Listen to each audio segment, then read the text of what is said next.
But I'm afraid of the dark. That was all I could think when the doctor looked at me, kind and gentle, and told me that I was going to go blind. A slow, steady road to relentless darkness. There were other words. Things like best-case scenario and limited vision, along with cutting-edge developments and chance to optimize your habits. But it had just been buzz, a swarm of disoriented bees in my head. It's been a year since that day. I now knew far too much about the genetic time bomb inside me, and my night vision was gone. But I could still see in the light, so I brought the camera up to my eye as the wind whipped my hair back from the open window, and I snapped a shot of one of the myriad waterfalls that cascaded down the fern-covered rocks of this final stretch of the west coast. We'd turn soon, going inland and upward as we made our way to the remote alpine area that housed Darcy's family estate.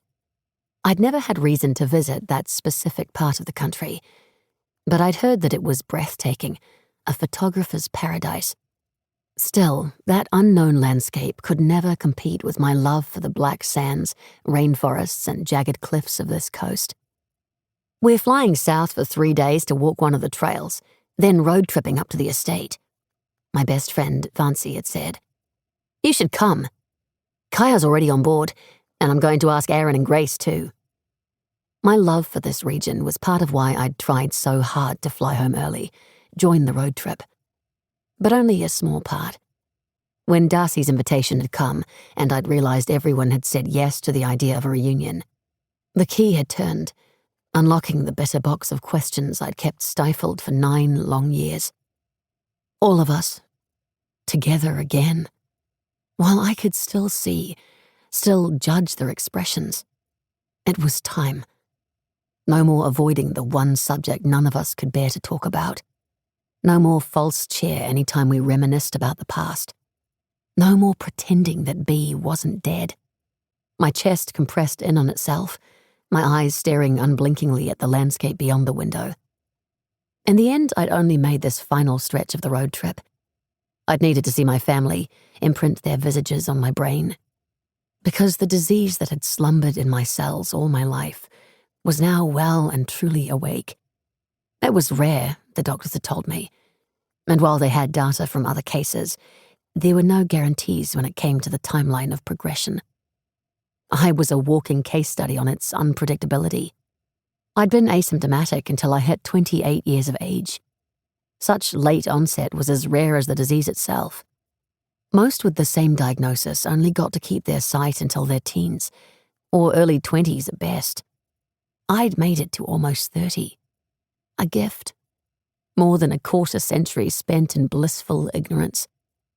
No awareness that there would come a day when my world would go blurry, then blink out, leaving me with nothing but ghostly afterimages of the life I'd once lived. The diagnosis had turned me into a hoarder of memories. After 5 days with my parents, brother, and grandparents in the frenetic energy of metropolitan Auckland, I'd made my way to Fox Glacier last night. The cabin I'd booked at the last minute had been low on the amenities front, and chilly to boot, but was nestled inside primeval native bushland. Giant tree ferns had shaded my back door, beyond them a landscape curling with mist. Soft focus provided by nature. I'd taken more photographs, hoarded more memories. But I'd been ready to go when my friends drove in at 10 that morning. The mist had faded by then, the sky ablaze with cool spring sunshine.